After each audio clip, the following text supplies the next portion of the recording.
سلام. از یه صبح زود، چون که قرار بود صبحانه بریم بیرون، من یکم زودتر بیدار شدم تا مامانم بیدار شه. یکم درسامو خوندم و بعدش رفتیم مواد پنکیک رو درست کنیم که با خودمون ببریم اونجا سرخش کنیم.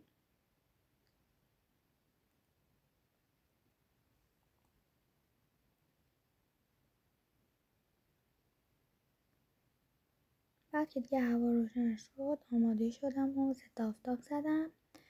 بعد دیگه راه افتادیم و یه 20 دقیقه نیم ساعت بعدش اینا رسیدیم. تا هم رسیدیم رفتیم سراغ آماده کردن صبحانه که خیلی هم طول کشید. بعد دیگه گوجه رو سرخ کردیم، پنکیک رو سرخ کردیم که عاشق ریختن پنکیک مامانم شدم.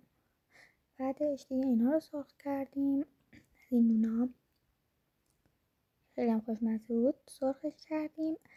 بعد اینجا هم نور رو ببینید چقدر قشنگه افتاده روی صورتم، خیلی خوشگل بود. و اینجا هنوز غذا نخوردیم، ساعت 8 داشت میشد تقریبا. بعدش دیگه سفره انداختیم و چایینو هم ریختیم، نشستیم پای سفره غذامون رو خوردیم و بعدش هم برگشتیم و گرفتیم خوابیدیم.